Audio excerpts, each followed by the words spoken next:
Bonjour, bienvenue à l'ARCOM. En vue de l'échéance en 2025 des autorisations actuellement accordées à 15 services, comme vous le savez, l'ARCOM, en vertu des dispositions de la loi du 30 septembre 1986, a conduit en 2023 une consultation publique, puis réalisé une étude d'impact dont les conclusions étaient rendues publiques le 21 décembre dernier. L'autorité a ensuite lancé un appel aux candidatures le 28 février pour l'édition de services de télévision à vocation nationale diffusés par voie hertzienne terrestre à temps complet en haute définition. Et donc elle entame aujourd'hui, conformément à la loi de 86, l'audition publique des candidats dont l'ordre de passage a été fixé par tirage au sort. Conformément à notre délibération du 29 mai dernier, les auditions ont une durée d'1h30 chacune, avec un exposé introductif de 30 minutes maximum par le candidat, suivi d'un temps d'échange avec le collège. Et donc, nous recevons maintenant donc, la société d'édition de Canal+, pour le projet Canal+ Sport. Je vous rappelle que conformément à une jurisprudence que vous connaissez bien, aux dispositions du texte de notre appel à candidature, le candidat ne peut apporter aucune modification substantielle au cours de son audition au dossier que vous avez déposé, dossier que tous les membres ont bien évidemment eu et analysé. Vous avez néanmoins la possibilité de préciser ces données, et notamment à travers des engagements qui pourront, le cas échéant, être repris dans les conventions qui seront signées entre l'ARCOM et les candidats que nous allons retenir. L'audition de ce jour, vous le savez, est publique. Elle est retransmise sur notre site ainsi que sur nos réseaux. Monsieur Saada, vous avez la parole. Merci, Monsieur le Président, Mesdames les conseillères, Messieurs les conseillers. Je suis ravi d'être présent devant vous pour cette toute première audition de la semaine pour le groupe Canal+, et de vous présenter la candidature de la chaîne Canal+ Sport pour l'obtention d'une nouvelle autorisation en TNT à compter du 31 août 2025, accompagnée de Laetitia Bennassé, secrétaire générale du groupe, d'Amandine Ferré, directrice financière du groupe, de Gérald Brice-Viret, directeur général de Canal+ France en charge des programmes et des antennes, d'Églantine Leclabar, directrice générale adjointe de Canal+ France en charge du marketing et du digital, et de Thomas Sénécal, directeur des sports. Je m'exprime devant vous aujourd'hui en tant que président du directoire du groupe Canal+, groupe que j'ai intégré il y a 20 ans et que je suis fier d'accompagner dans sa transformation aux côtés d'équipes talentueuses et passionnées. Avant de vous exposer le dossier de la chaîne Canal+ Sport, je vais d'abord, si vous le permettez, le replacer dans le contexte du projet global de notre groupe. Avec plus de 6 milliards d'euros de chiffre d'affaires et une présence dans 50 pays, le groupe Canal+ est aujourd'hui le premier groupe privé de télévision en Europe. Il se déploie sur 3 activités principales qui sont étroitement liées. La télévision payante, dont la principale source de revenus est l'abonnement. La télévision gratuite qui tire ses revenus de la publicité. Et enfin, la production et la distribution de films, de séries, de documentaires et de programmes d'animation via Studio Canal. Au cours des dernières années, le marché de la télévision a profondément changé, vous en êtes les premiers témoins. D'une compétition locale, nous sommes passés à une compétition mondiale. Internet a offert la possibilité à de nouveaux opérateurs, essentiellement américains, d'investir massivement dans des contenus et d'amortir leurs coûts sur une base d'abonnés mondiale qui n'a cessé de croître. Netflix d'abord, puis Amazon avec Prime Video, Apple avec Apple TV+, bientôt suivi des studios hollywoodiens, Disney avec Disney+, Paramount avec Paramount+, Universal avec Peacock et Warner avec Max. Des mastodontes se sont créés en affichant pour certains des parcs de plusieurs centaines de millions d'abonnés, 260 millions pour Netflix, désormais présent dans 190 pays. Pour faire face à ces nouveaux géants, le groupe Canal+ a dû se réinventer et s'est profondément transformé en quelques années. Premier pilier de cette transformation, le redressement économique. En France, en 2016, les chaînes Canal+ perdaient près de 400 millions d'euros par an et les chaînes gratuites plus de 60 millions d'euros par an.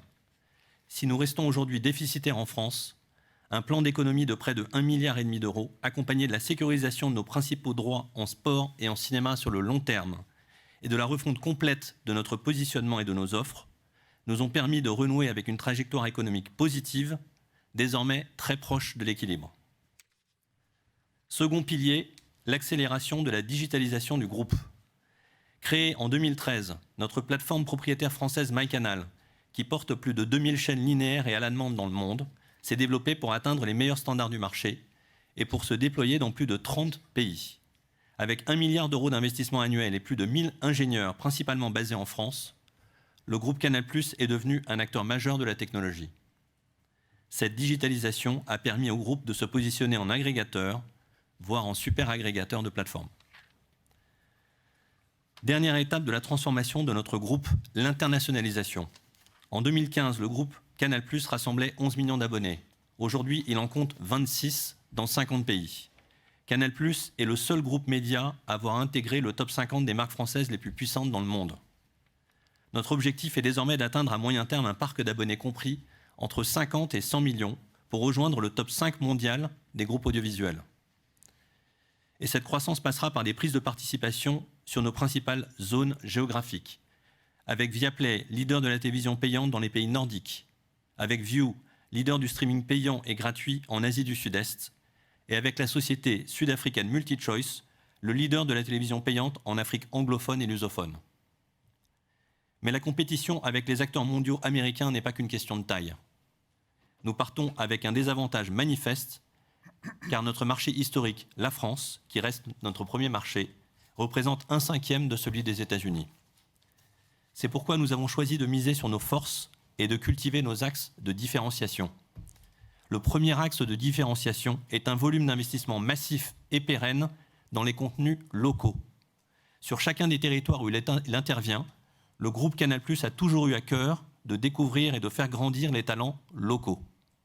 Là où Disney+ ou Netflix affichent moins de 10% de titres français dans leur catalogue, Canal+ investit massivement dans les contenus français. Le groupe est aujourd'hui, vous le savez, le premier financeur de la création cinématographique en France, puisqu'il contribue à hauteur de 200 millions d'euros par an au financement du cinéma.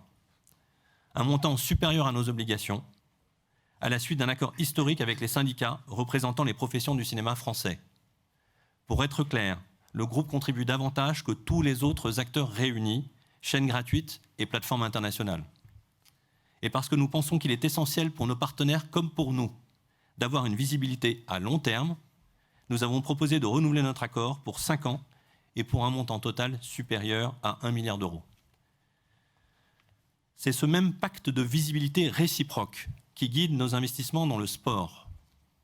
Avec l'acquisition récente des droits exclusifs de diffusion du Top 14 et de la Pro D2 auprès de la Ligue nationale de rugby jusqu'à la saison 2031-2032, le groupe Canal+ est venu conforter sa place de principal financeur et soutien du sport français, qui se traduit en outre à travers la diffusion du championnat féminin de football, la D1 Arkema.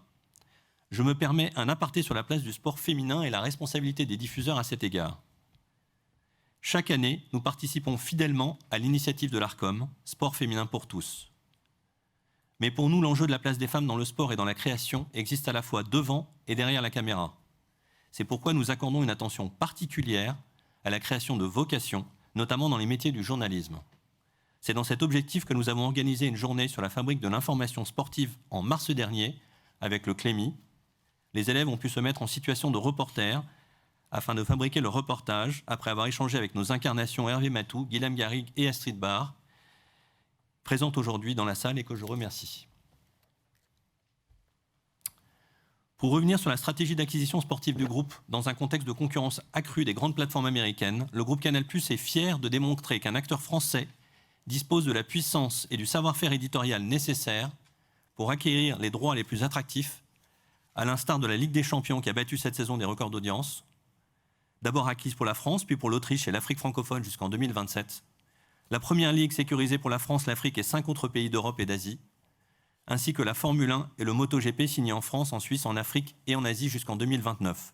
Pour tous ces droits, Canal+ est aujourd'hui devenu le premier diffuseur mondial. Deuxième axe de différenciation du groupe Canal+, la manière dont nous ventilons et allouons nos investissements dans les contenus et notre rôle à ce titre dans la structuration des filières auxquelles nous participons directement et indirectement. J'aurai l'occasion de revenir plus spécifiquement tout au long de la semaine sur notre engagement envers les filières audiovisuelles et cinématographiques, notamment sur notre contribution à la diversité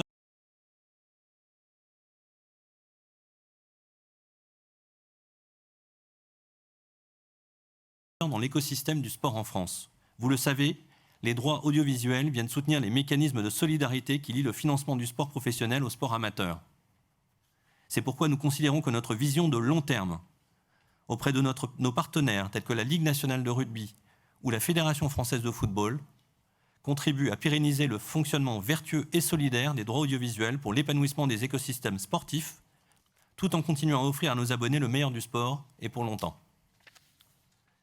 Notre troisième axe de différenciation est de favoriser l'accès à la culture et au sport à la télévision, car nous considérons que le sport fait partie de notre culture, en particulier pour les plus jeunes.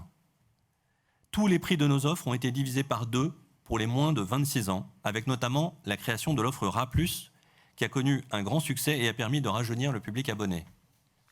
Nous avons intégré Canal+ au Pass Culture dès le lancement du Pass. L'accessibilité ne se résume pas au prix, vous le savez.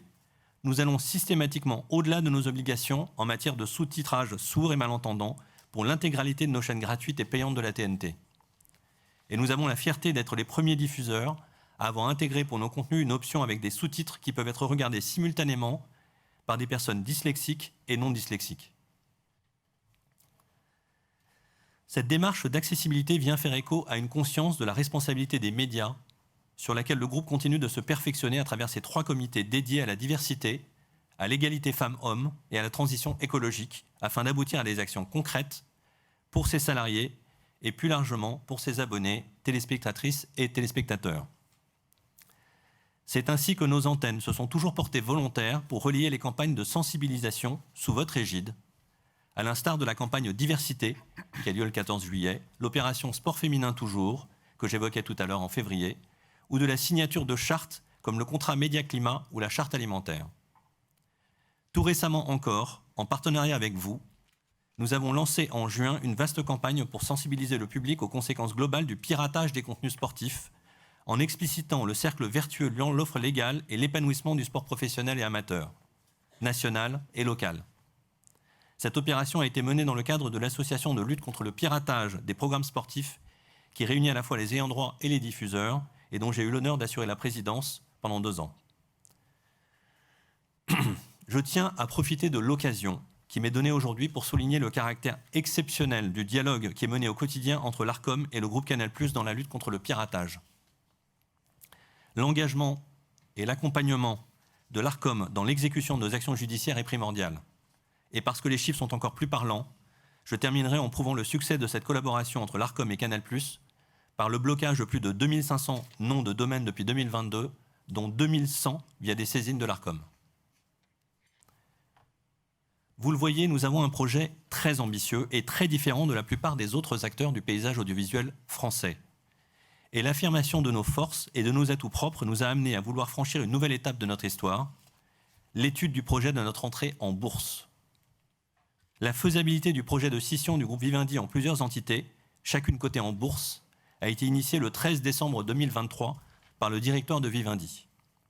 Cette étude a été lancée à la suite du constat que le groupe Vivendi subissait une décote de conglomérat très élevée, diminuant considérablement sa valorisation et ses capacités de développement. Cette opération prendrait la forme d'une scission partielle dont la conséquence serait la sortie du groupe Canal+ du périmètre du groupe Vivendi. Cette opération purement technique maintiendrait les équilibres actionnariaux actuels puisque le groupe Bolloré recevrait, par l'effet de la scission, un nombre d'actions du groupe Canal+ cotées dans des proportions équivalentes à sa détention actuelle. Ce projet permettrait enfin au groupe Canal+ de poursuivre, voire d'accélérer, son développement en France et à l'international. J'aimerais maintenant en venir plus spécifiquement à la TNT et à la manière dont celle-ci s'inscrit dans notre projet. Pour rappel, le groupe Canal+ s'est historiquement bâti autour de sa chaîne Amiral, Canal+ sur le numéro 4, caractérisé par son modèle généraliste, proposant différents types de contenus premium encryptés et en clair. Ce modèle de chaîne est intrinsèquement lié à l'environnement spécifique du hertzien, d'abord analogique, où il est né en 1984, puis numérique avec la création de la TNT en 2005. J'ai eu parmi mes responsabilités chez Canal+, celle de faire passer nos abonnés analogiques au numérique, un chantier massif de plus de 18 mois qui s'est terminé par l'envoi des facteurs pour convaincre nos derniers abonnés analogiques les plus récalcitrants de basculer sur la TNT. Et notre aventure TNT a franchi une nouvelle étape de développement avec l'acquisition de chaînes gratuites de la TNT en 2012 qui sont venues renforcer notre dispositif éditorial et qui ont contribué à faire monter en puissance notre régie publicitaire, un atout indispensable pour l'avenir du groupe Canal+, j'aurai l'occasion d'y revenir. Pour continuer de prospérer dans un environnement de multiplication des chaînes thématiques, dans les années 1990 et 2000, Canal+ a progressivement renforcé son empreinte éditoriale, en créant des chaînes thématiques telles que Planète, puis des émanations de la chaîne Canal+, sur des piliers thématiques de la chaîne, en particulier le sport avec Canal+ Vert et le cinéma avec Canal+ Bleu, que nous avons eu le génie digne des Shadocks de renommer Canal+ Sport et Canal+ Cinéma. Ces chaînes, ces déclinaisons, un terme qui ne reflète pas leur importance, jouent un rôle essentiel dans l'attractivité éditoriale et commerciale de Canal+. À l'instar de Canal+ Sport, dans laquelle le groupe investit près de 140 millions d'euros en programme et qui rassemble la plus belle offre de droits sportifs après celle de la chaîne Canal+, elle contribue largement à faire de la base d'abonnés à Canal+ ce qu'elle est aujourd'hui. Plus de 1,7 million de nos abonnés y souscrivent. Elle concourt ainsi directement à renforcer le chiffre d'affaires de Canal+, dont vous connaissez l'importance pour la création audiovisuelle française et européenne, et au-delà, pour le sport en France. Et le succès de ces chaînes se mesure également en audience. Les chaînes Canal+ réalisent sur la saison 2023-2024, je dis bien toutes les chaînes Canal+, leur meilleure performance en audience depuis 2018-2019. Ce succès, il est avant tout dû au travail éditorial des équipes de Canal+, Gérald Brisviré y reviendra, mais également à une stratégie commerciale qui repose sur des investissements marketing importants. Le groupe Canal+ figure parmi les tout premiers annonceurs français, avec plusieurs dizaines de millions d'euros investis chaque année en France. Ces investissements nécessitent une homogénéité de l'offre pour tous les Français, car les campagnes publicitaires sont nationales et on ne saurait communiquer sur des offres qui ne sont pas accessibles à certaines parties de la population française. C'est pourquoi l'offre de contenu et l'offre commerciale, qui sont déployées sur la TNT au fil des ans, répondent depuis l'origine à une stratégie commerciale simple, qui consiste à rassembler tous les publics, partout où cela est possible, avec une homogénéité, une neutralité technologique et une présence agnostique de nos offres sur l'ensemble des modalités de diffusion. Satellite, ADSL, fibre, 3G, 4G, 5G, Internet et bien entendu TNT sur toutes les plateformes de distribution et sur tous les équipements et tous les écrans, des consoles de jeux aux téléviseurs. Et pour que cette homogénéité soit parfaite, si nous en avions la possibilité et si la loi le permettait, nous serions candidats à des fréquences pour nos autres chaînes Canal+, telles que Canal+ Doc ou Canal+ Kids. Surtout, pour nos chaînes payantes et gratuites plébiscitées par le public, la TNT reste encore le seul modèle d'accès à la télévision pour près de 20% de la population française, soit 6 millions de foyers. Le groupe Canal+ est soucieux de poursuivre une démarche non discriminante à l'égard des publics en assurant une continuité dans le droit à l'information et à la création, eu égard aux différentes situations de chacune et de chacun. Nous considérons que tous les Français doivent avoir la possibilité d'accéder au contenu de la TNT gratuite, mais également à des contenus premium, tels que ceux que nous proposons sur la TNT payante. Il faut également rappeler ici les forces structurelles qui caractérisent la valeur supérieure de l'infrastructure technique de la TNT, à un moment de notre histoire collective où sa robustesse est la garantie d'une accessibilité universelle à une information et une création régulée dans la durée. La TNT est accessible immédiatement, sans équipement complémentaire, avec une simple antenne râteau permettant d'accéder au contenu. 100% des téléviseurs en France embarquent aujourd'hui des démodulateurs. Les flux TNT intègrent nativement les modalités d'accessibilité pour les personnes sourdes et malentendantes. La TNT est résiliente et les multiplexes absorbent la consommation quel que soit le nombre de téléspectateurs.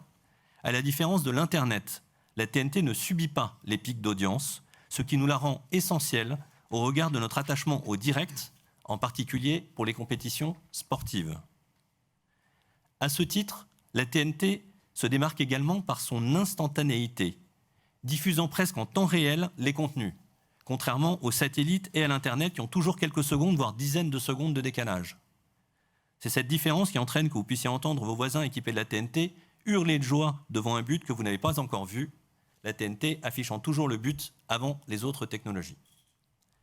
J'ajoute que la TNT n'est pas exposée comme Internet aux aléas et impacts des réseaux et infrastructures de télécommunications, pouvant être altérés par des événements extérieurs, comme des travaux publics qui couperaient des fibres, ce qui nous est arrivé.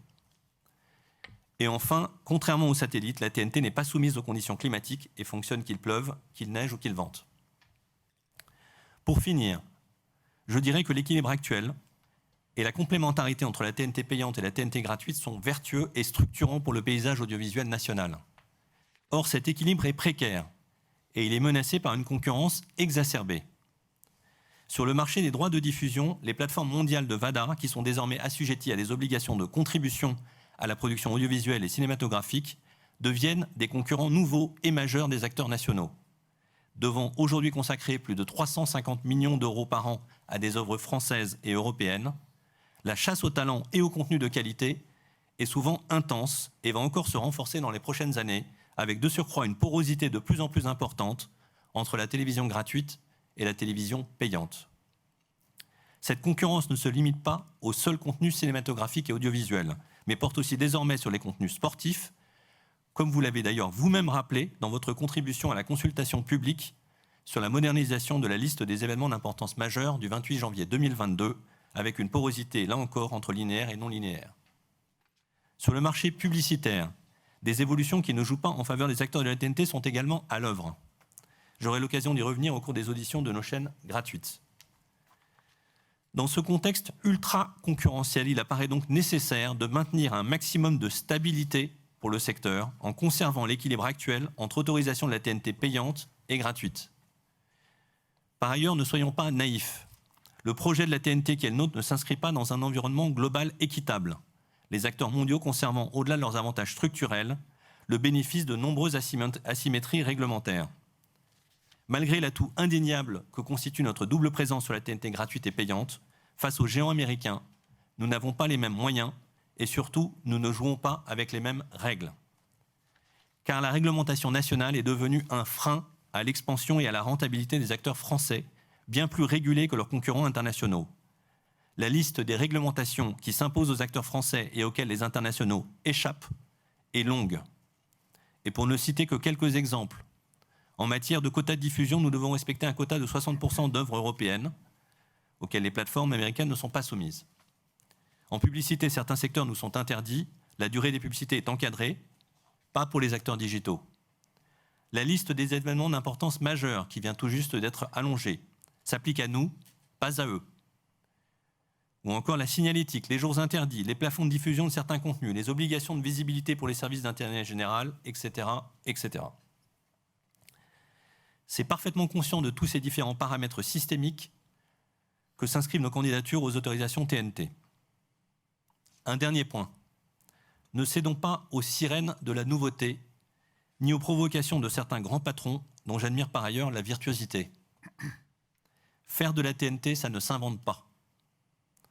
Cela se consolide et s'éprouve dans la durée, avec une nécessaire résilience que nous avons su acquérir en absorbant les coûts avec un T et les coûts avec un P. Ma longue expérience de la télévision m'oblige à rappeler quelques échecs qui ont caractérisé les dernières années du paysage audiovisuel français. Je pense notamment à la chaîne C-Foot, qui a été préférée pour la TNT payante en 2010, j'étais déjà là, face à notre projet de chaîne jeunesse Canal+ Family, et qui s'est arrêté en quelques semaines. Ou encore à l'autorisation accordée à l'opérateur Select TV pour un projet de service VOD qui ne sera finalement jamais lancé. Vient ensuite notre conviction de la pertinence de notre projet bicéphale, à la fois sur la TNT gratuite et la TNT payante. Elle se renforce d'année en année et conforte notre modèle généraliste. Nous continuons de croire en la force de la TNT, notamment sa promesse de programme linéaire, dans un paysage global de plus en plus délinéaire et essentiellement capté par les acteurs américains. Nous continuons de vouloir honorer les objectifs d'universalité et d'accessibilité à l'origine de la politique publique audiovisuelle qui l'a fait naître. Cet engagement et cette confiance que nous redémontrons aujourd'hui à travers nos 7 candidatures portent une certaine idée de la TNT. Une TNT totalement dédiée à l'intérêt supérieur des publics et qui se traduit par des performances d'audience exceptionnelles. Une TNT garante du pluralisme du paysage audiovisuel pour répondre aux attentes de l'ensemble des Français. Une TNT qui permet à tous les Français d'accéder au contenu premium dans les thématiques essentielles de la télévision payante, le sport, le cinéma, le documentaire et le divertissement. Enfin, une TNT constituée d'acteurs expérimentés et avec l'ambition et les moyens de faire vivre l'exception créative nationale et son écosystème. Soyez assurés, Monsieur le Président, Mesdames les conseillères, Messieurs les conseillers, que les différents dossiers que nous allons vous présenter au cours de ces prochains jours s'inscrivent pleinement dans cette ambition affirmée pour la télévision française et son écosystème. Je vous remercie de votre écoute. Avant de passer la parole à Gérald Brice-Viret qui va vous exposer nos ambitions renouvelées pour la chaîne Canal+ Sport sur la TNT, et puisque la télévision c'est d'abord une succession d'images et de sons, je vous propose de regarder la promesse éditoriale de la chaîne Canal+ Sport en images et en sons. Canal+ Sport, le plus beau terrain de sport. Avec l'intégralité des grands feuilletons du sport et toute l'expertise Made in Canal. Accrochez vos ceintures, ça va déménager très très fort. Une offre exhaustive pour aller plus loin. On n'a jamais vu autant de monde, c'est complètement dingue. Et ne rien rater des plus grandes compétitions.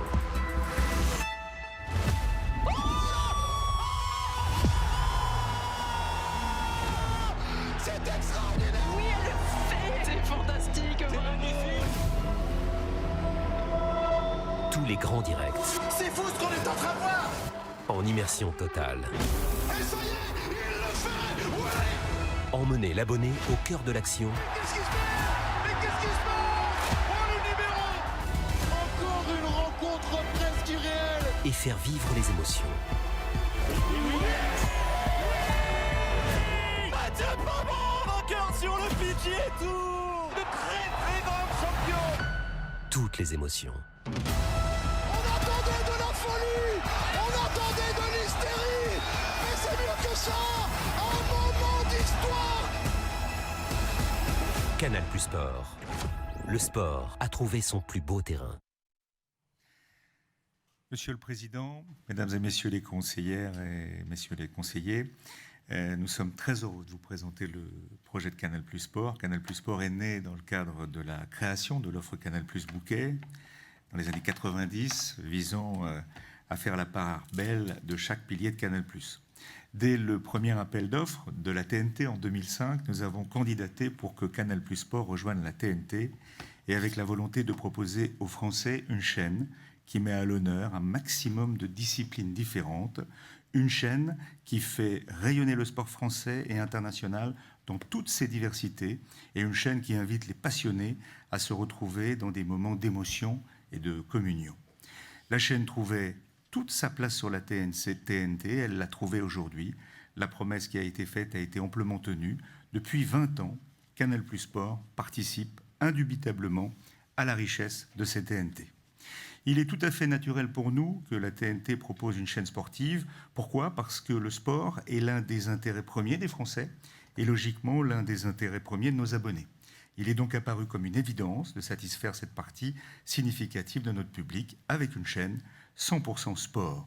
Ce sport est éditorialisé avec un savoir-faire historique et unique, avec des expertes et des experts de renom qui font toute la crédibilité de Canal+ sur ce segment.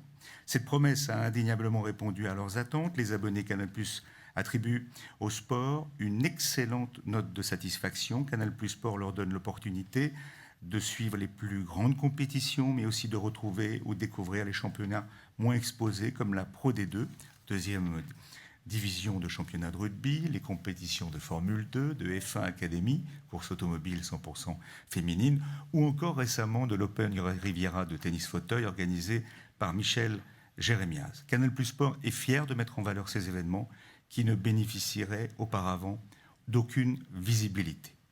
Canal+ Sport a ainsi un impact direct sur la médiatisation des nouveaux talents, des clubs émergents, diffusant des affiches moins grand public, des disciplines dites de niche et surtout du sport féminin.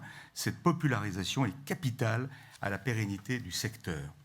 En ce temps du point de vue sociétal, avec le sport comme l'un des principaux vecteurs de messages positifs autour de l'activité physique, de l'inclusion sociale et des valeurs de respect et de fraternité, que du point de vue financier, en permettant de professionnaliser certaines filières, en permettant d'augmenter les affluences sur les rencontres et en permettant aux clubs et aux sportives d'attirer les nouveaux partenaires commerciaux. Canal+, ce sont 45 championnats, 12 disciplines, 10 000 heures de direct par an qui sont conduits par la direction des sports. Telle est la promesse de Canal+ sur le sport. Ce portefeuille de droits sans équivalent, c'est le fruit d'une confiance dans l'expertise et le dévouement de notre groupe pour offrir le meilleur du sport. Canal+ Sport, en tant que déclinaison de la chaîne Canal+, s'inscrit dans une démarche de complémentarité et d'exhaustivité. Elle propose un certain nombre de compétitions en exclusivité par rapport à Canal+.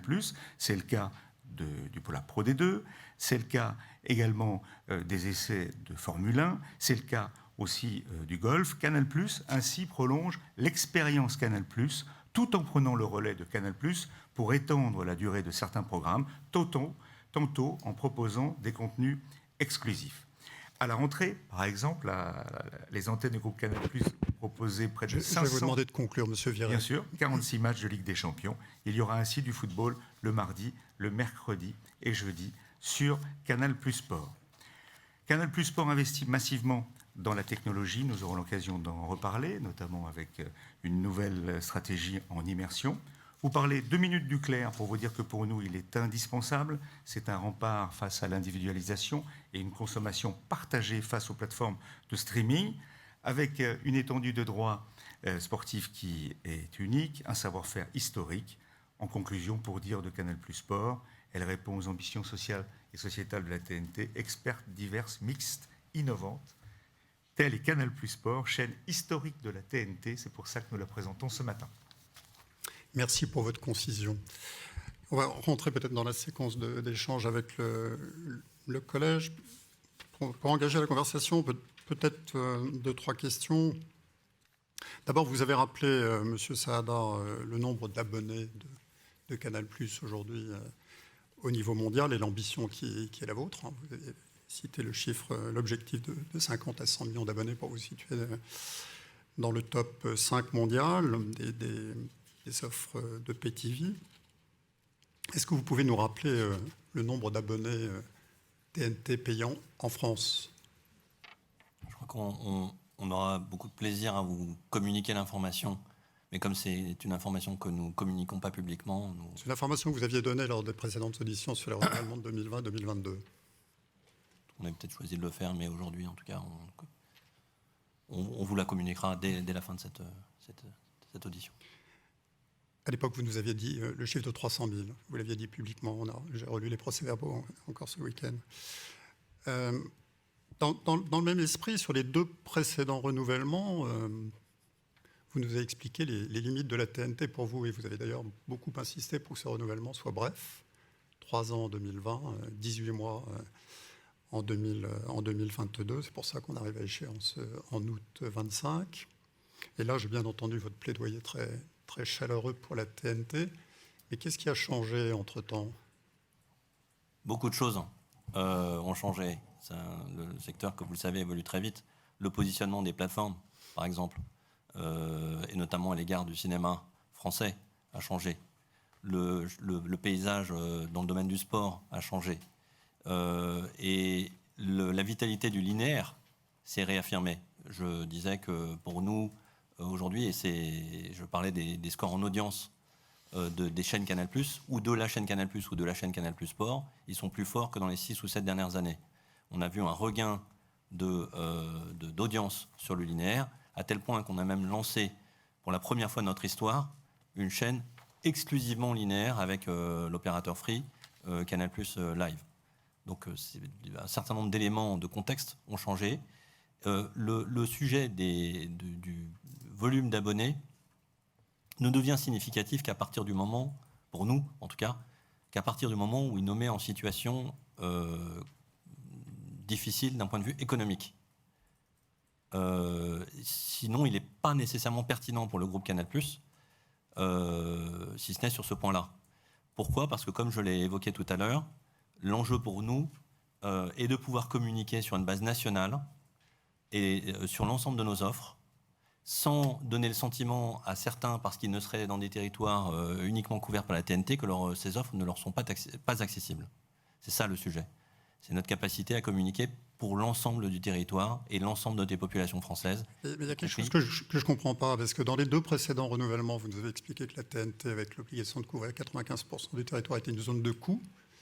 Je comprends très bien, pour un nombre d'abonnés limité. J'ai rappelé l'ordre de grandeur que vous aviez donné à l'époque. Quel est l'élément nouveau aujourd'hui ? La transformation du groupe, vous l'avez bien dit, s'est accélérée. Canal+ est fondamentalement une plateforme, un agrégateur, vous l'avez dit vous-même. Pourquoi tout d'un coup la TNT devient absolument vitale pour le... Non, elle n'est pas absolument vitale. Elle est importante pour maintenir notre dispositif éditorial et commercial. Mais à part vous répéter ce que je viens de vous dire, c'est-à-dire que l'environnement change très vite et qu'il nous semble qu'il est important pour nous d'avoir une offre homogène sur l'ensemble du territoire, je ne saurais pas vous donner d'autres arguments que celui-là. Et ça veut donc dire que Canal+ va s'engager pour 10 ans sur la TNT ? Le sujet, vous savez, on n'a jamais eu de souci à s'inscrire dans la durée. On avait proposé de s'inscrire pour 10 ans. Il me semble que si. Avec faculté Il me semble que si, sur les deux derniers renouvellements, j'ai rappelé. À partir du moment où les conditions économiques sont réunies pour que le groupe Canal+ puisse éviter de se retrouver dans une situation de perte significative, nous nous inscrivons dans la durée et c'est ce que nous avions proposé. Donc vous nous dites que vous êtes candidat pour une durée de 10 ans. Nous sommes candidats pour une durée longue et nous en discuterons sans doute lors de la convention. Il y a une deuxième question que je voulais vous poser pour que les choses soient claires. Vous avez évoqué l'entrée en bourse du groupe et la dimension mondiale du groupe. Je ne sais pas ce que représente la dimension internationale de l'entreprise, mais je crois que 95% de votre chiffre d'affaires se fait à l'étranger. Non, 99% de nos profits se font à l'étranger. 99% de vos profits. Mais le chiffre d'affaires est quasiment pour 50% en France. C'est pour ça que je disais que la France restait notre principal marché. Vous allez rentrer en bourse, donc votre actionnaire l'a indiqué, vous l'avez indiqué... C'est un projet. Vous l'avez indiqué vous-même. C'est un projet bien avancé, si j'en crois votre On se prépare sérieusement, comme toujours, chez Canal+. Comment vous allez respecter les dispositions de l'article 40 de la loi de 86, limitant à 20% le montant des capitaux étrangers au sein de la société ? Pour nous, il n'y a pas vraiment, je laisserai compléter Laetitia éventuellement, mais pour nous, il n'y a pas vraiment de changement dans la mesure où des sociétés cotées aujourd'hui sur le marché français, il y en a, TF1 est coté, M6 est coté, donc Vivendi est coté, Canal+ est une filiale à 100% de Vivendi qui demain sera elle-même cotée avec, comme je l'ai évoqué, un actionnaire de référence qui restera au même niveau. C'est pour ça que pour nous, il n'y a pas de changement majeur par rapport à la situation ex-ante. Nous, rien à ajouter de particulier sur le sujet. Effectivement, aujourd'hui, nous respectons ces dispositions. Au titre de Vivendi, qui elle-même est cotée et dont l'actionnariat est éclaté, au-delà de son actionnaire de référence, qui est le groupe Bolloré, et effectivement, ce sera exactement la même situation si le groupe Canal est lui-même coté dans les mois qui arrivent. Juliette Théry. Oui, merci beaucoup, Monsieur le Président. Donc, merci de votre présentation qui nous montre bien la stratégie du niveau groupe de Canal, aussi bien en France, sur le gratuit, France international, gratuit, payant, TNT numérique. Vous avez mentionné, donc, vous dites que votre candidature correspond à un projet à la fois ambitieux et différenciant.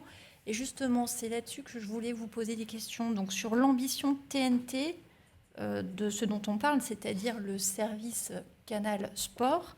Quelle est exactement votre ambition ? À partir du moment où vous êtes le seul distributeur, ça veut dire que vous allez donc faire une politique marketing sur les décodeurs TNT, permettre justement aux zones les plus isolées d'avoir accès à ces décodeurs.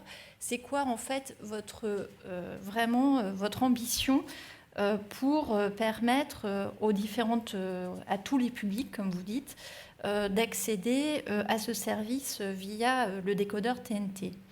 Et sur le service différenciant, donc, on voit bien que votre offre numérique, elle se présente en bundle, avec donc, notamment Canal+ Sport 360, Canal+ Foot qui ont été lancés récemment. Et en quoi, là encore, ce service est différenciant par rapport à ses amis, j'allais dire ses nouveaux amis. Qu'est-ce que veut dire une compétition en exclusivité ? Parce qu'on parle de quelque chose d'extrêmement précis ce matin, de la TNT pour Canal+ Sport, c'est tout. Et c'est pour ça que j'aurais quelques questions à vous poser. Et enfin, puisque vous avez évoqué le sujet de la création, c'est vrai que c'est peut-être pas le service le plus directement concerné, mais vous le savez très bien, tout le dispositif d'exception culturelle est fondé sur la détermination d'un chiffre d'affaires qui n'est pas forcément, selon les configurations, très aisé à déterminer. Donc il s'agit d'une individualisation de chiffre d'affaires. Ici, vous nous faites référence à un chiffre d'affaires du programme, donc au sein d'un chiffre d'affaires global d'abonnement. Donc le programme propre à Canal+ Sport, c'est ce que j'ai compris, c'est-à-dire il ne s'agit pas du chiffre d'affaires du service. Et je suis très curieuse de connaître la méthode qui vous a permis justement de déterminer ce chiffre d'affaires. Je vous remercie. Alors, sur le premier point, marketing TNT, merci pour vos questions. Quand nous communiquons sur une offre Canal+ Sport, nous le faisons en indiquant que cette chaîne est disponible sur toutes les plateformes de diffusion, y compris la TNT. Donc en fait, nous avons tout un tas de communications marketing nationales, globales, qui font mention de la plateforme TNT. Non pas spécifiques à la plateforme, mais qui insistent sur le fait que la TNT donne accès à cette chaîne. C'est ce que nous faisons pour toutes les autres plateformes de diffusion. D'ailleurs, on insiste assez rarement sur... Il n'y a pas de campagne spécifique à la TNT, mais il y a une campagne nationale qui mentionne la TNT. Avant de passer la parole à Églantine Leclabar sur le sujet qui va vous donner des compléments d'information sur notre marketing auprès des populations TNT, dire également que dans les investissements consentis par le groupe Canal+, il y a eu le renouvellement de tous les décodeurs pour permettre à ces décodeurs d'être connectés et ainsi accéder soit à des chaînes complémentaires comme celle de Canal+, Foot ou 360 qui peuvent être distribuées entre guillemets par Internet à ces populations quand elles ont un accès Internet suffisant. Et un certain nombre de services délinéarisés pour donner accès au contenu à la demande. C'est un investissement très important que nous avons consenti pour renouveler le parc de décodeurs. Églantine. Bonjour, Monsieur le Président. Bonjour, mesdames et messieurs membres du Conseil. Oui, en effet, on a un traitement des abonnés qui est le même, quelle que soit la technologie. Donc, même communication, mêmes offres. Le décodeur TNT, il est mis gratuitement à la disposition des abonnés TNT, donc c'est pas pénalisant pour eux. Et en effet, on a tout un accompagnement après sur nos clients TNT pour essayer de leur offrir la richesse de nos contenus. Donc du coup, quand ils peuvent être connectés, on les accompagne pour connecter leur décodeur.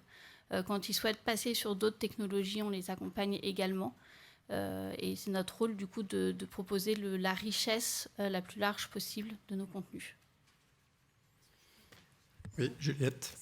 Très concrètement, si demain je souhaite m'abonner donc juste sur la TNT, vous me proposez une offre. Parce que je ne l'ai pas trouvée du tout sur Internet.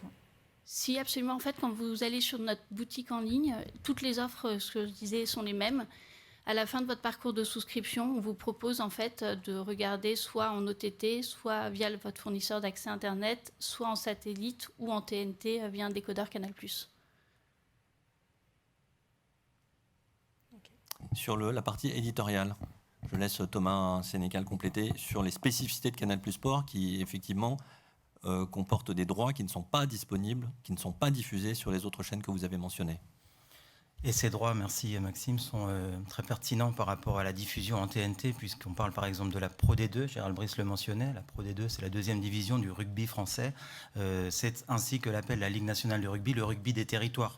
Le champion, c'est la ville de Vannes, c'est Béziers, c'est Dax, c'est Biarritz, c'est Grenoble. Et donc, ça correspond pleinement à l'ADN de la TNT. Même chose pour le golf. Énormément de compétitions de golf sont diffusées sur Canal+ Sport, qui est la chaîne regardée également dans les clubs de golf, partout en France. J'ajoute la Formule 1, qui n'est pas le plus... qui est un des sports sur lesquels les fans sont répartis de manière assez régulière sur le territoire. Si je compare par exemple avec le football anglais, la Premier League est une communauté plutôt urbaine. Eh bien, à l'inverse, les sports mécaniques sont regardés absolument partout et donc collent bien également à la promesse de la TNT.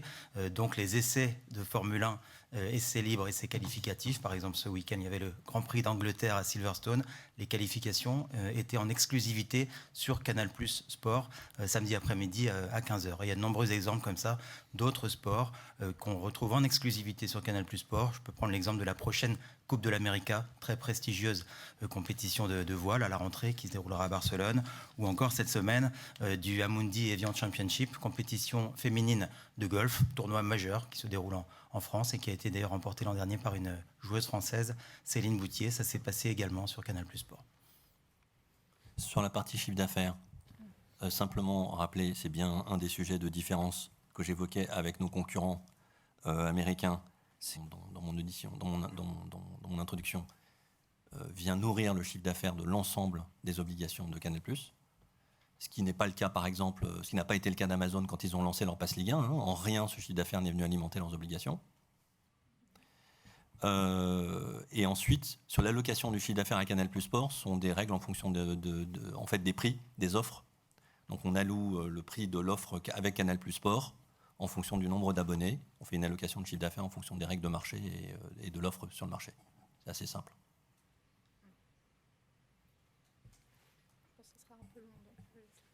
Benoît Loutrel, une question de suite. Une question de suivi, je vous remercie pour votre réponse.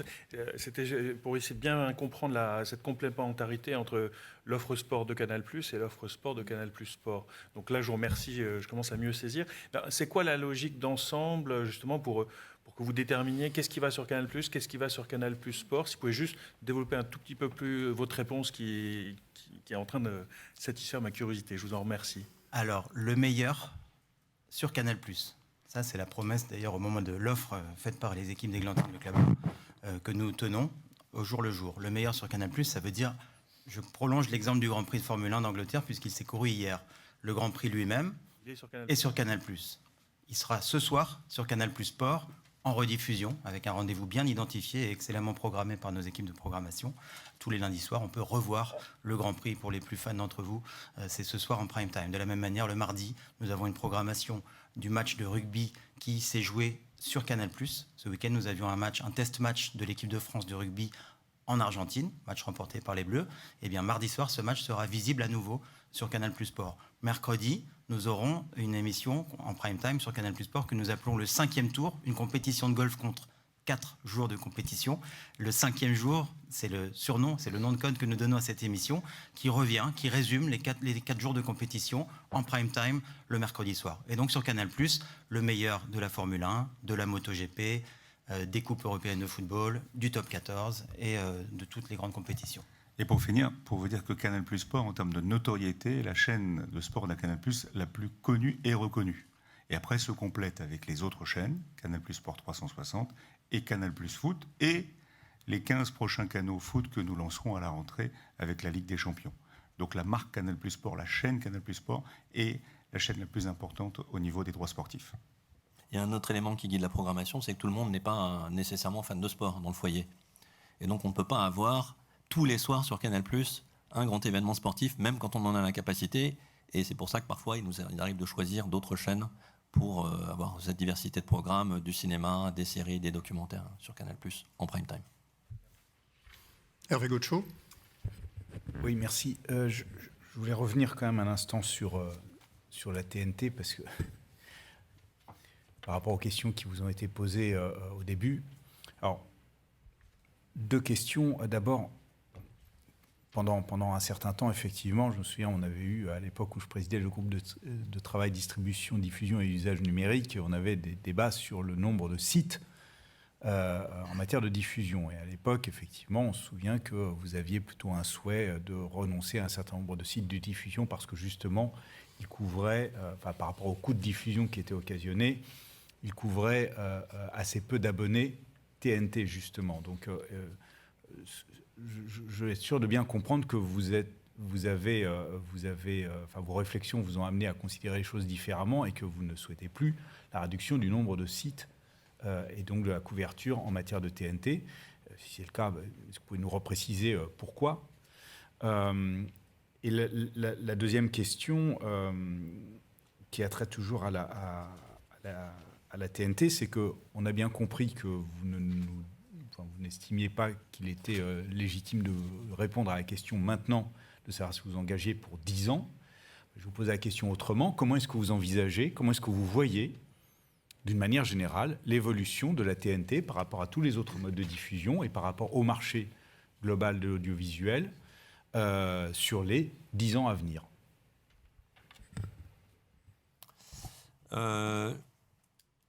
Sur le premier sujet, le nombre de sites, j'ai rappelé que Canal+ restait déficitaire en France. Donc il est toujours très important pour nous de faire des économies lorsque cela est possible. Et si des sites couverts par la TNT sont également couverts par d'autres modes de diffusion, dans ce cas-là, nous continuerons de demander éventuellement à ce que ces sites ne soient pas nécessairement pris en charge par Canal+. Si ces sites ne sont pas couverts par d'autres modalités de diffusion, nous ne les contesterons pas. Donc j'espère répondre à votre question sur ce premier point. À concurrence de 95% de la couverture. Bien sûr. L'avenir de la TNT, ça, je me garderai bien de me prononcer sur les 10 prochaines années. Encore une fois, j'ai rappelé les exemples. Je pense que beaucoup de gens ont pensé que les plateformes qui ont amené beaucoup de changements allaient complètement adopter un modèle totalement différent des chaînes de télévision. Moi, j'en étais pas. J'ai toujours pensé qu'il allait y avoir une convergence et on voit que cette convergence aujourd'hui s'accélère avec, par exemple, Netflix qui est en train de multiplier la diffusion de programmes linéaires. Les expérimentations s'accélèrent. L'acquisition de droits sportifs, comme ça a été le cas déjà par 2 fois aux États-Unis avec la NFL et le catch, pour des montants significatifs. Amazon s'est déjà largement lancé dans le sujet. Max, Warner est très présent avec sa chaîne Eurosport. Il est même question qu'il s'associe à la Ligue 1. Donc, je crois qu'on peut dire aujourd'hui que, de toute évidence, le linéaire est là pour rester. Et comme je le disais tout à l'heure, on a subi une période compliquée chez Canal+ en termes d'audience. Aujourd'hui, c'est plus le cas. Ça va beaucoup mieux et on est à la fois ravi de voir les audiences linéaires de toutes nos chaînes remonter. Gérald pourrait y revenir beaucoup mieux que moi, parce que c'est son travail et celui de ses équipes. Et on voit surtout, notamment en matière de cinéma, dans quelle mesure le délinéaire nourrit le linéaire et le linéaire nourrit le délinéaire. Il nous est arrivé, par exemple, de diffuser une série Apple, pour ne pas la citer, qui était disponible en délinéarisé. Et lorsqu'on diffuse une série Apple sur Canal+ en Prime, on multiplie par 14 en moyenne la consommation en délinéarisé. La TNT est une plateforme linéaire par essence. C'est bien pour ça qu'aujourd'hui, nous proposons, j'ai rappelé, les vertus techniques et technologiques de la TNT en matière de direct, et en particulier sur le sport. C'est bien pour ça aujourd'hui que nous sommes candidats devant vous sur Canal+ Sport.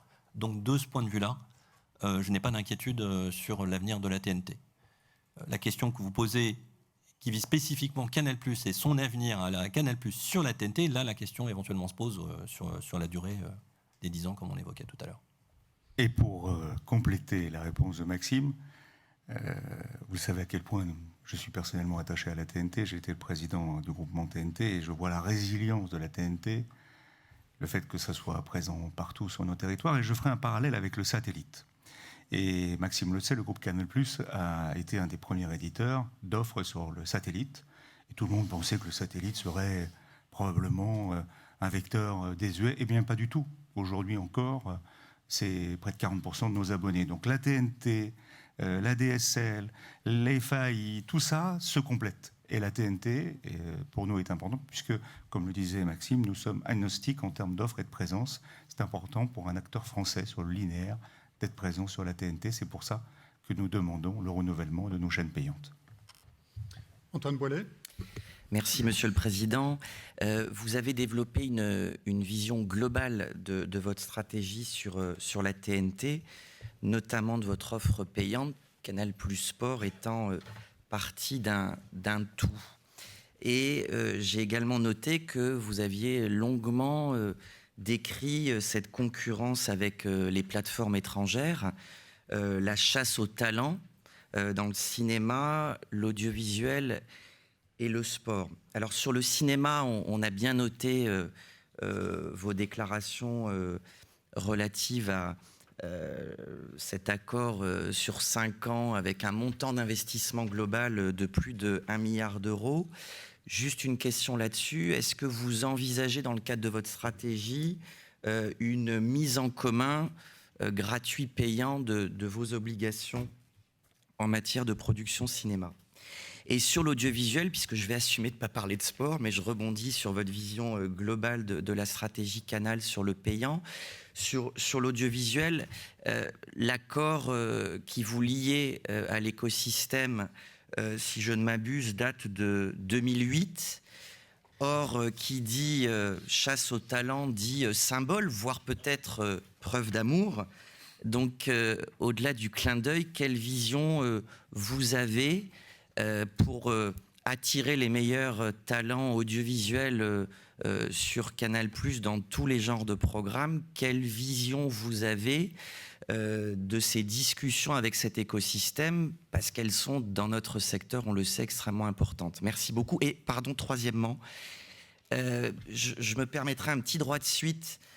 Les textes sont certes complexes, et effectivement, je rebondis sur ce que disait Juliette Théry, on travaille pour calculer les obligations audiovisuelles et cinéma, parce que même audiovisuel, même cinéma, on est obligé de comparer ce que vous faites au regard d'éléments d'assiette et de chiffre d'affaires. Et c'est vrai que le texte précise, donc c'est un droit de suite autour des chiffres relatifs à la notion de service. Or, le dossier s'articule sur la notion de programme. Donc, au même titre que vous allez peut-être nous envoyer des choses au sortir de cette audition sur les chiffres d'abonnement TNT, moi, je serai assez preneur avec ma casquette création peut-être de chiffres complémentaires relatifs à la perception que nous pourrons avoir du chiffre d'affaires de ce service à partir duquel on calcule les obligations. Je vous remercie. Sur ce dernier point, ça fait à peu près 3 ans qu'on discute avec les services sur l'allocation du chiffre d'affaires. On sera ravis de continuer à le faire et à vous fournir toutes les informations. Comme ça fait qu'un an et demi, jusqu'à présent, on ne nous a pas opposé de méthodes différentes de celles qu'on préconisait. On a essayé 3 à 4 méthodes. Ce qui est certain, c'est qu'on est toujours au-dessus de nos obligations, que ce soit au cinéma ou en audiovisuel. Ça, c'est incontestable. Et vous parliez de preuve d'amour, il me semble que ça commence par là. Au-delà du travail éditorial fait par les équipes de Gérald Brice-Viret pour valoriser le cinéma comme nul autre, ou les séries comme nul autre à mon sens, y compris en marketing, comme je l'évoquais tout à l'heure, on est toujours au-dessus de nos obligations. Mais je laisserai Laetitia Ménassé compléter. Sur les cinémas, nous n'avons pas... j'agglomère pour donner une idée du volume d'investissement de Canal+, au-delà de 200 millions d'euros, mais il n'y a pas comme vous le savez, puisque ça nous a été imposé d'ailleurs, de circulation des œuvres, contrairement à tous les autres groupes audiovisuels. Je pourrais me lancer là-dessus pendant longtemps. Nous n'avons pas de droit de coproduction et nous n'avons pas la possibilité, contrairement à ce qu'ont obtenu tous les autres, de faire circuler des œuvres entre nos chaînes payantes et gratuites. Et ce n'est plus le sujet pour nous aujourd'hui. Je rappelais simplement que, au-delà de Canal+, de Ciné+, désormais d'OCS, C8 et nos chaînes gratuites contribuent également aux obligations du cinéma. Est-ce que tu veux compléter ? Peut-être deux éléments de complexité. Il est vrai que nous avons des discussions inénarables sur l'assiette de chiffre d'affaires des SCP, qui est notamment liée à sa spécificité.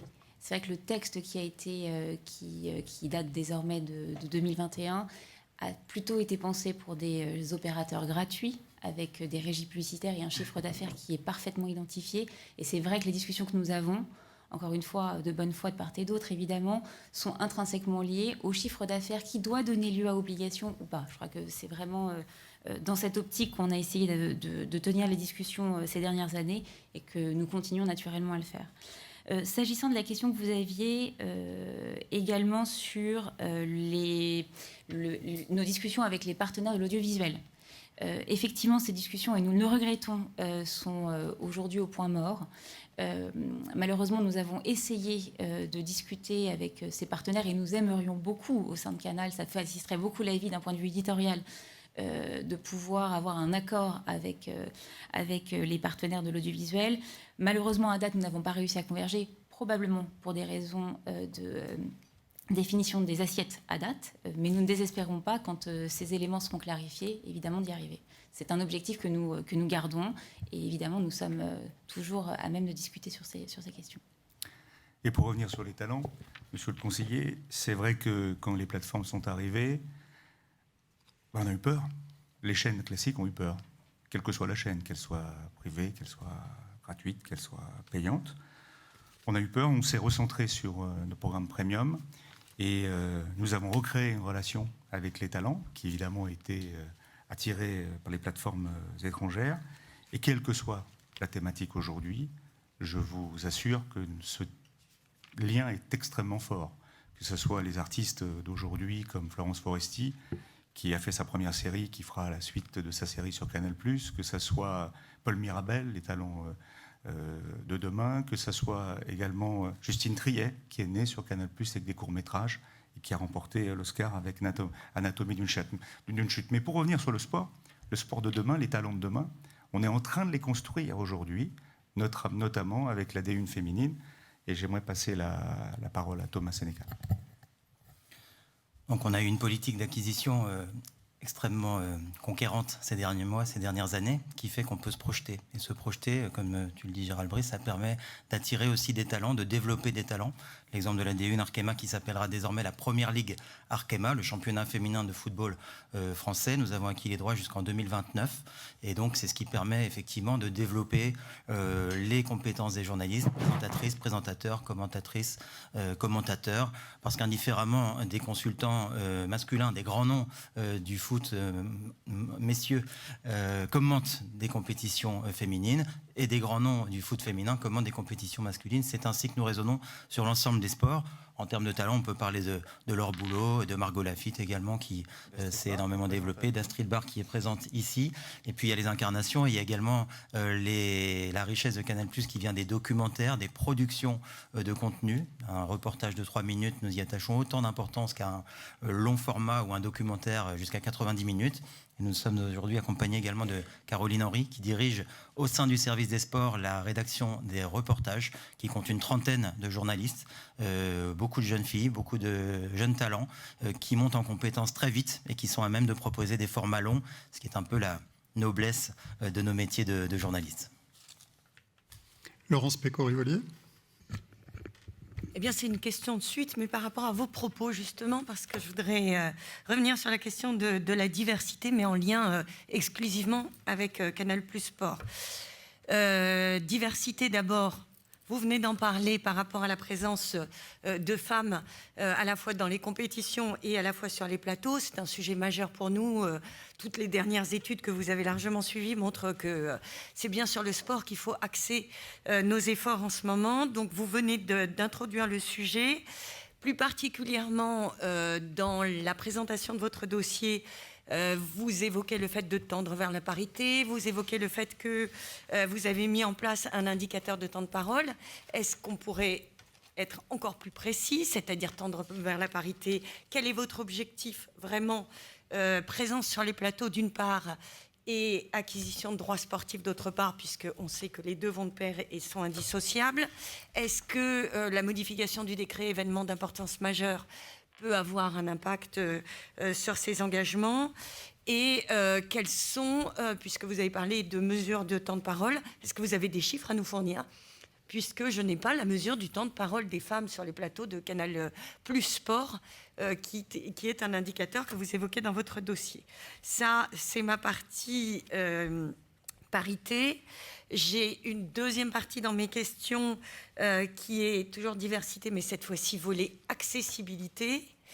Vous avez actuellement 42% des programmes Canal+ Sport qui sont retransmis en sous-titrage. C'est un chiffre qui n'est pas si important que cela, surtout si on rapporte ça aux engagements Canal+, accessibilité 100%, et sur le fait qu'il y ait quand même pas mal de retransmissions. Donc pourquoi ces 42% et vers quoi on peut tendre? Et enfin, sur l'audio-description, qui est aussi un sujet majeur en matière sportive, l'ensemble des éditeurs commencent à développer alors, ce n'est pas de l'audio-description, je ne confonds pas, de l'oralisation, de la vocalisation, de la retransmission des événements sportifs. Quels sont sur ce point les éléments que vous pouvez nous donner sur ce qui est en train d'être fait par Canal+ Sport et quels seraient les objectifs? Juste avant, si tu veux bien, dire que pour le coup, je ne considère pas que le sujet de la parité soit un sujet aujourd'hui, il faille se concentrer sur le sport. Je considère que dès qu'on baisse la garde sur ce sujet, quelle que soit la thématique, les pourcentages descendent en flèche. Et donc, c'est une attention de tous les jours sur tous nos programmes. Je voudrais aussi, et c'est pas que parce que Caroline Henry est là, mais dire que vous avez oublié de citer, vous avez dit acquisition de droits sportifs, plateau, vous avez oublié de citer quand même les documentaires, qui sont devenus un élément clé de notre offre, d'où le recrutement de Caroline pour nous rejoindre, parce qu'on avait besoin d'un profil de son expertise, de son expérience pour développer les docs sur Canal, et je suis sûr que Thomas y reviendra. Je voudrais aussi dire que la liste d'événements d'importance majeure qui vient d'être allongée ne va pas favoriser l'acquisition par Canal+ de droits de compétition féminine, puisqu'elles sont, elles sont désormais, pour beaucoup, imposées une diffusion en clair. Donc vous savez que pour Canal+, en fait, l'avantage pour Canal+ doit se traduire en abonnement, puisque c'est notre modèle. Et ça ne veut pas dire qu'on n'en achètera pas, mais ça veut dire qu'évidemment, on est moins pertinent sur des sujets qui sont, dont la diffusion en clair est imposée. Voilà, juste. Madame la conseillère, pour vous parler des sous-titres SME, nous sommes aujourd'hui à 42%, puisqu'il y a beaucoup de live sur la chaîne, c'est-à-dire à 2% au-dessus de l'obligation. J'ai le plaisir de vous confirmer que le groupe Canal+ s'engage à 100% sur Canal+ Sport dès 2025, puisque c'est un sujet que nous avons à cœur chez nous, puisqu'il s'agit de 7 millions de nos concitoyens, et nos abonnés et téléspectateurs qui en ont besoin pourront, à partir du 1er janvier, en profiter. Sur nos autres engagements et sur notre action sur les femmes, je passe la parole à Thomas Sénécal, mais j'aimerais signaler que la directrice des acquisitions des droits sportifs pour Canal+ en France et dans le monde, et Géraldine Gégy, je voulais le signaler, qui n'est pas là aujourd'hui, et elle fait ses acquisitions pour tous nos territoires. Merci Gérald Brice. La parité dans les rédactions sportives, effectivement, c'est un chantier ambitieux et c'est notre combat de tous les jours. Depuis 2 ans, nous avons recruté 11 personnes en CDI dans le service des sports de Canal+. 7 de ces 11 profils sont des profils féminins. Et bientôt un 8e d'ailleurs. C'est une information que je vous livre en passant. Mais ça veut dire qu'on partait d'assez loin. J'ai un exemple et un baromètre. Lorsque nous avons lancé une consultation et un concours qui s'appelle Au Micro, qui visait à recruter le nouveau talent ou la nouvelle voix du football de demain, nous avions spécifié que nous cherchions une voix. Jamais nous n'avons dit que nous cherchions un commentateur ni une commentatrice. Nous avons eu 10 000 candidatures, ce qui était un chiffre énorme. Parmi ces 10 000 candidatures, il y avait 330 candidatures féminines. Je prenais l'exemple d'une classe de 30 élèves, 29 garçons, une fille. Voilà, 30 classes de 30 élèves dans lesquelles il y avait une seule fille. Si on veut symboliser et imager un petit peu ce chiffre. Nous allons prolonger l'aventure Au Micro pour une 2e saison. Et là, vous pouvez compter sur notre volonté d'aller adresser un public plus féminin et de dire aussi, les filles, les femmes, c'est pour vous. Commentateur de foot, commentateur de sport, c'est un métier réservé à tous, comme disait une publicité des années 90. Donc les chiffres dans les rédactions, ça c'est très important. Les dénominations de postes, très important. On ne cherche plus un rédacteur en chef, on ne cherche plus un chef d'édition, on cherche un ou une, et on féminise l'ensemble des intitulés de postes. Nous sommes signataires de la charte pour une meilleure pour égalité femmes-hommes dans les rédactions, charte que nous avons signée l'an dernier avec un certain nombre d'autres médias, et puis plus tôt en 2020, Maxime, tu avais signé aussi la charte pour une meilleure représentation des femmes dans les médias en général. Donc nous appliquons à la lettre les attentes de cette charte, notamment celle de recevoir toutes les candidatures féminines au poste que nous ouvrons en recrutement. Ça, c'est très important. Et je pense que le signe a été positivement envoyé au marché des écoles de journalisme parce que sur une douzaine d'alternantes et d'alternants que nous avons recrutés cette année, 13 précisément, nous sommes à 7-6. 7 jeunes journalistes garçons et 6 jeunes femmes. La courbe est excellente depuis 3 ans puisqu'on est passé de 10-3 à 9-4 et maintenant à 7-6. Donc nous sommes à une quasi-parité, ce qui est la promesse. Évidemment, on sème des petites graines et c'est comme ça dans les rédactions en ayant des jeunes talents féminins aussi qu'on change petit à petit les mentalités de ces rédactions sportives qui, il est vrai, moi quand j'ai très souvent des boys clubs et des rédactions 100% masculines dans lesquelles il était très difficile de se faire une place pour les jeunes femmes. Deuxième volet, les rôles modèles, les exemples. Les documentaires sont un levier très fort et très puissant pour donner des exemples. Sur MyCanal, nous construisons une sorte de Hall of Fame, de galerie des talents du sport français, à travers nos reportages qui restent dans le patrimoine de Canal, qu'on peut regarder à tout moment. Victor Wembanyama, par exemple, avant de partir faire sa carrière de basket aux États-Unis, a tenu à s'associer à Canal+ pour un documentaire exceptionnel que nous avons diffusé en octobre. Et ça reste inscrit, et à tout moment, des jeunes, des moins jeunes, veulent revenir découvrir la personnalité de ce talent incroyable qui sera l'un des sportifs français les plus connus dans le monde dans les années à venir. Et bien dans ce Hall of Fame, nous enrichissons énormément cette galerie avec des femmes, des reportages longs, des documentaires consacrés à Marie-Josée Pérec dans quelques jours, à Amandine Henry, championne de football, c'était hier soir en prime time sur Canal+, à Laure Manodou, 20 ans après ses exploits des Jeux Olympiques d'Athènes. Un documentaire est en cours et nous cherchons la parité aussi dans ce corner dédié aux grands talents du sport français et international sur les antennes de Canal+. Amandine, numéro 3 dans le top 10 des documentaires les plus regardés par nos abonnés. Denis Rapone. Oui, mais, pardon, merci Monsieur le Président. Vous avez salué, et je vous en remercie, l'action et l'efficacité de cette action de l'ARCOM, donc en matière de lutte contre le piratage sportif, qui est le fruit d'une articulation particulièrement fructueuse entre les ayants droit du sport, le juge judiciaire, on ne le dit pas assez souvent, mais dont la réactivité est exceptionnelle, bien sûr l'ARCOM et les fournisseurs d'accès Internet, et les moteurs de recherche, et peut-être au-delà d'autres intermédiaires. Vous avez évoqué, donc, précisément pour illustrer cette collaboration et la manière dont on peut peut-être sensibiliser encore plus un certain nombre de publics, donc une campagne qui a été effectivement une campagne copilotée par l'Association pour la protection des programmes sportifs, l'APS, et l'ARCOM.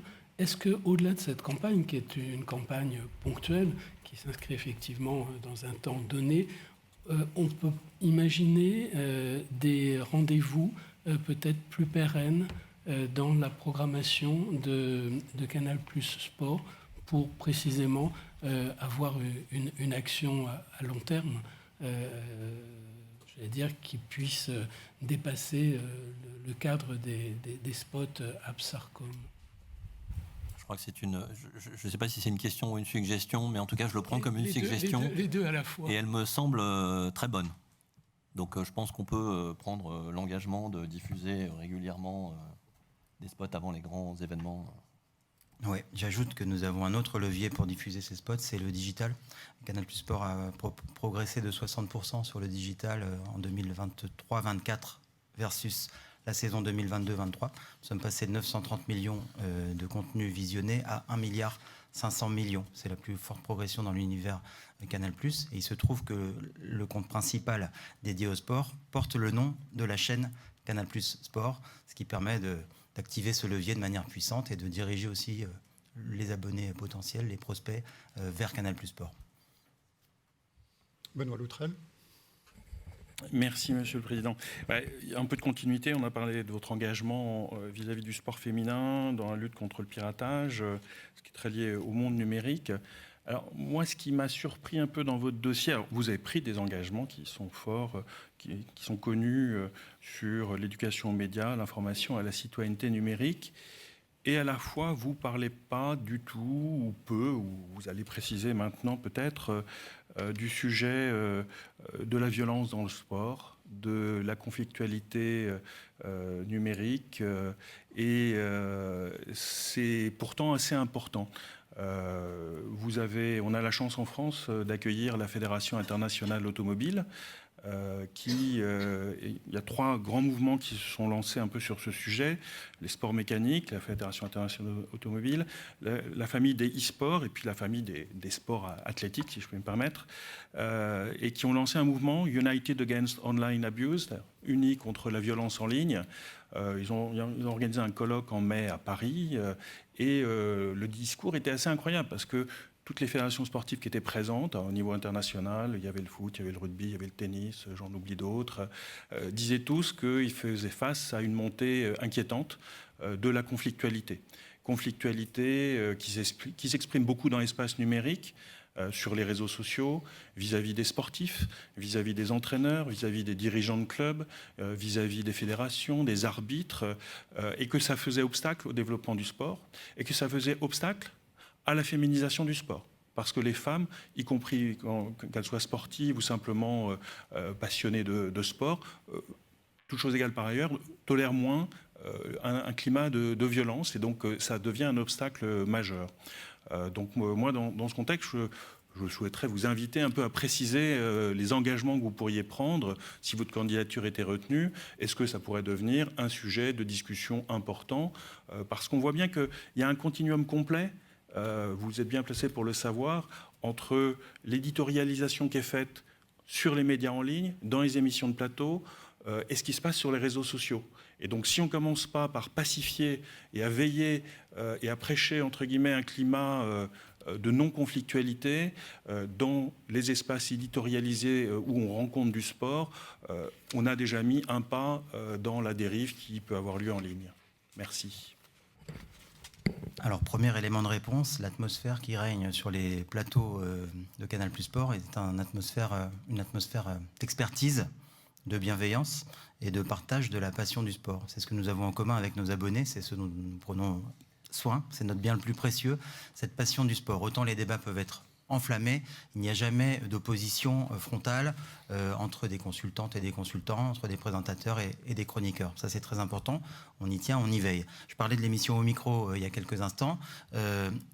Toutes les études que nous avons faites sur cette émission, ce programme innovant de flux crypté que nous avons diffusé en ce printemps, toutes les remontées d'études auprès de nos abonnés saluent la bienveillance de l'émission. À aucun moment, le jury n'a cherché à clasher, permettez-moi l'expression, les candidates ou les candidats. On était au contraire dans une démarche de transmission d'un patrimoine, d'un savoir-faire, et cette émission a permis de montrer aussi, de lever le voile sur le savoir-faire de nos équipes, pour qui le sport est dans l'ADN depuis 1984 et la naissance de Canal+.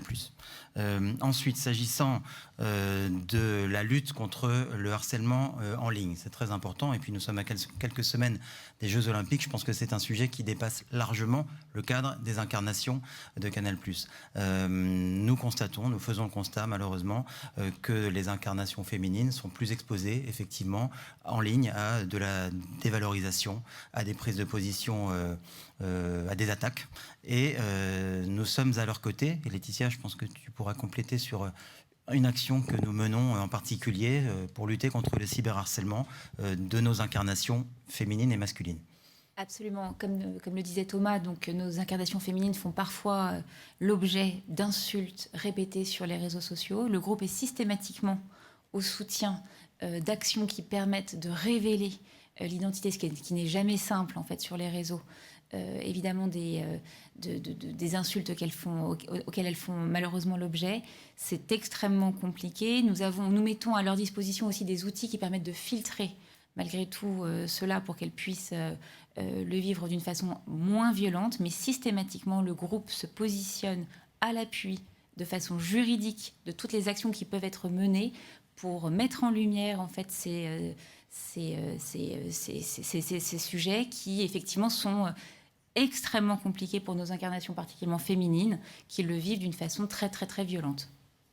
Et je pense notamment, pardon, excuse-moi Maxime, je pense notamment à leur boulot que nous avons accompagné désormais depuis près de 2 ans sur ces questions. C'est extrêmement long, le temps judiciaire est long et il est malheureusement complètement décorrélé de la violence de certains effets de réseau. Je veux rappeler qu'on avait été pionnier dans la dénonciation du racisme dans le football. Avec Olivier Dacour, notamment, dans ses documentaires. Nous avons produit énormément de documentaires d'impact. On peut citer effectivement Je ne suis pas un singe d'Olivier Dacour, dans lequel il prenait de vrais risques en allant interroger aussi bien des joueurs de foot victimes d'insultes racistes que des supporters les plus ultras, notamment en Italie, avec beaucoup de courage et beaucoup de force éditoriale. Et puis nous avons énormément de documentaires d'impact sur d'autres thématiques, notamment les luttes LGBTQIA+. Je pense à Adieu ma honte, qui était consacré à un joueur de football, un documentaire vraiment poignant, extrêmement fort, ou encore le documentaire réalisé par notre journaliste Lies Ouhou, Faut qu'on parle, documentaire qui a été plébiscité, dans lequel 6 championnes et champions parlaient de leur homosexualité, avec là encore beaucoup de finesse et de courage. Ce documentaire qui a été plébiscité, qui a eu aussi une forte résonance, et notamment qui a été diffusé dans des écoles, dans des formations supérieures, post-bac, avec le concours de Canal+ et du ministère de l'Éducation, et également avec le concours du ministère des Sports. Donc c'est un documentaire qui a eu une vie en dehors de l'écosystème Canal+, et nous en avons cédé les droits, évidemment, de bonne grâce, pour que l'usage de ce documentaire soit à la hauteur de la force de son contenu. Et ce type de documentaires sont diffusés également dans nos plages en clair sur Canal+ Sport pour permettre au plus grand nombre de pouvoir les regarder. Et c'est très utile, je pense, pour tous et celles qui sont concernés.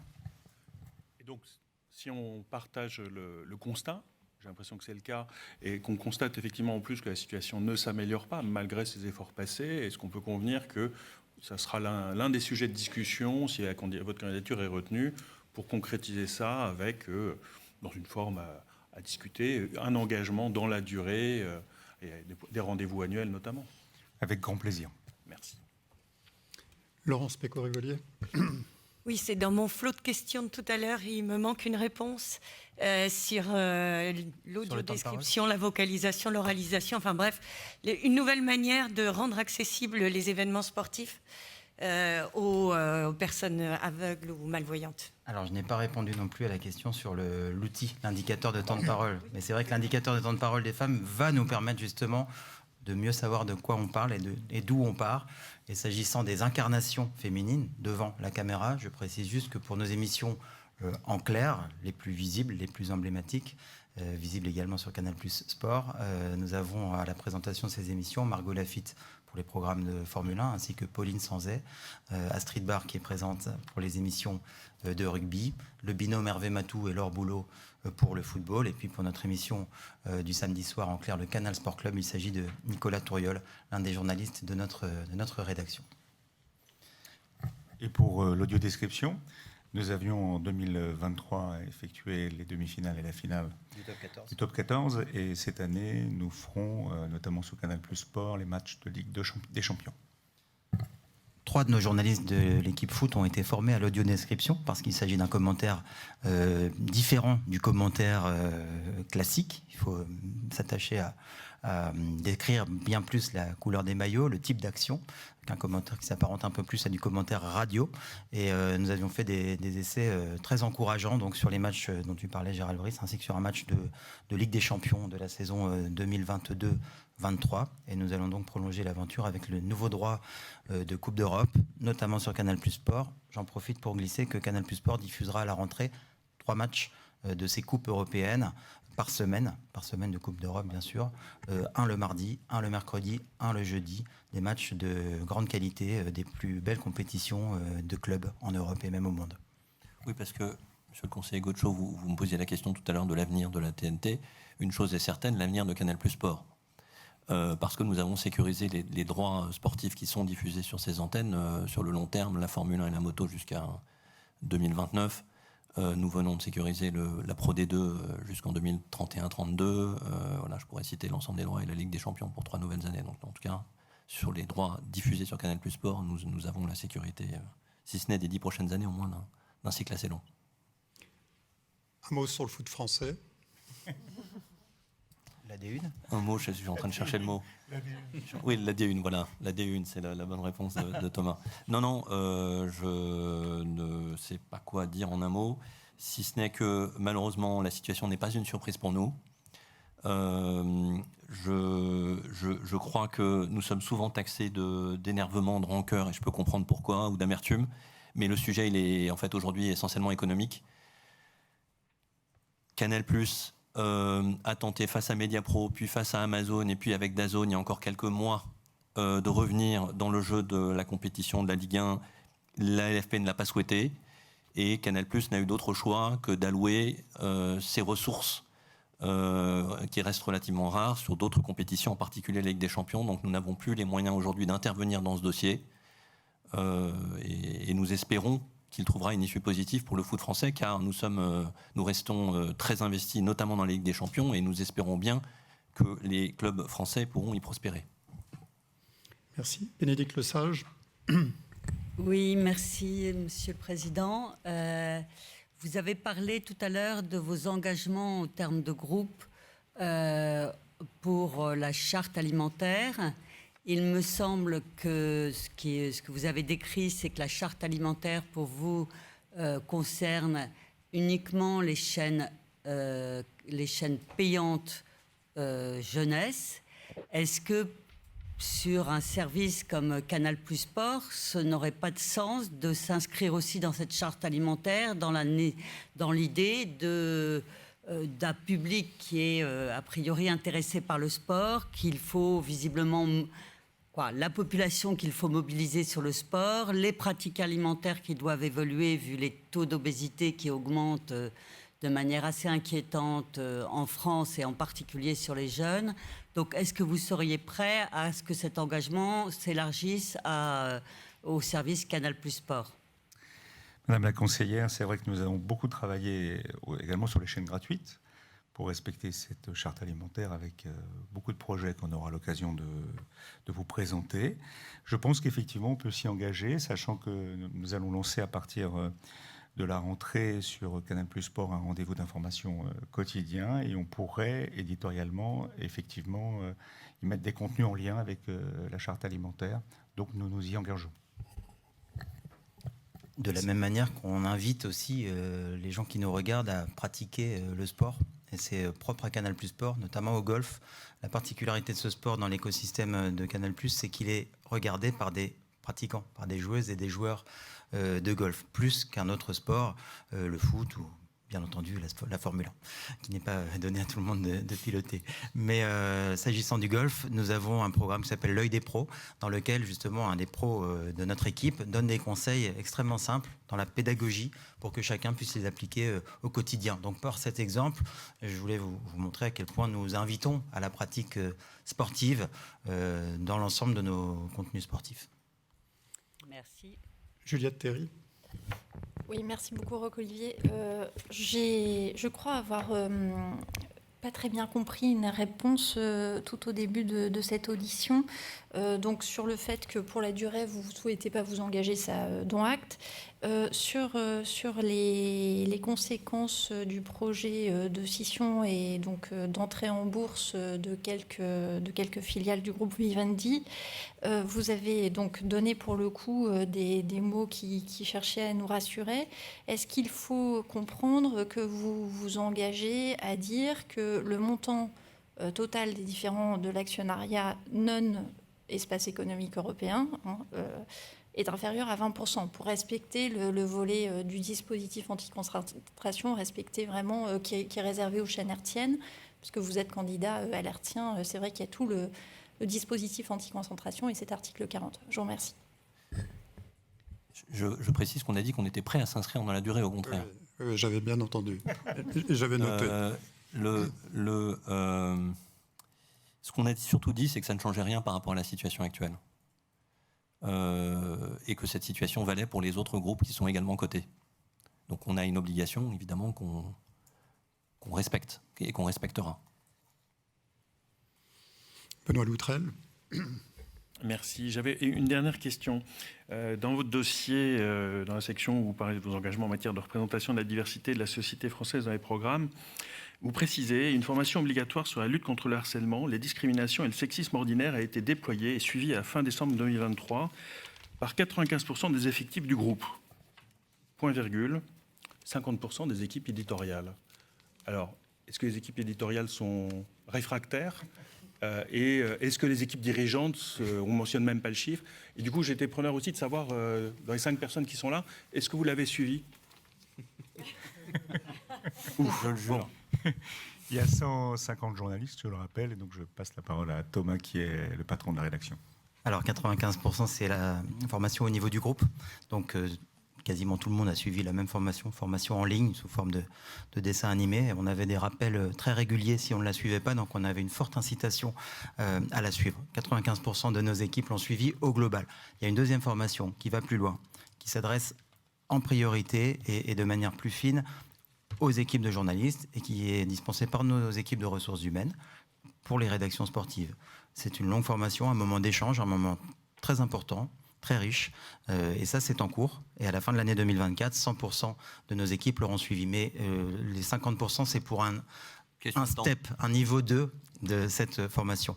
Et par ailleurs, la formation au sexisme, à la lutte contre le sexisme, est récurrente, je pense, et reviendra régulièrement parce que sur ces thématiques-là, il est très important de ne jamais relâcher la bride et d'être très vigilant, même quand on pense qu'une rédaction est apaisée à cet endroit-là. Nous sommes vigilants tous les jours et nous avons cette année pris des mesures très rapides quand il a fallu le faire auprès de certains de nos collaborateurs. Voilà, dans les rédactions, dans la vie d'une rédaction, il peut arriver d'être amené à sévir finalement et à agir pour lutter contre le sexisme et de toute nature. Et peut-être juste un tout petit dernier point de précision, c'est une formation que nous étendons aujourd'hui aux productions externes qui interviennent sur les programmes de Canal+. Donc pas seulement les salariés, mais également les productions qui interviennent sur nos programmes et qui sont extérieures. Merci. Nous arrivons au terme de cette audition. Monsieur Sada, est-ce que vous souhaitez rajouter un mot de conclusion ? Merci beaucoup. Merci beaucoup. Merci.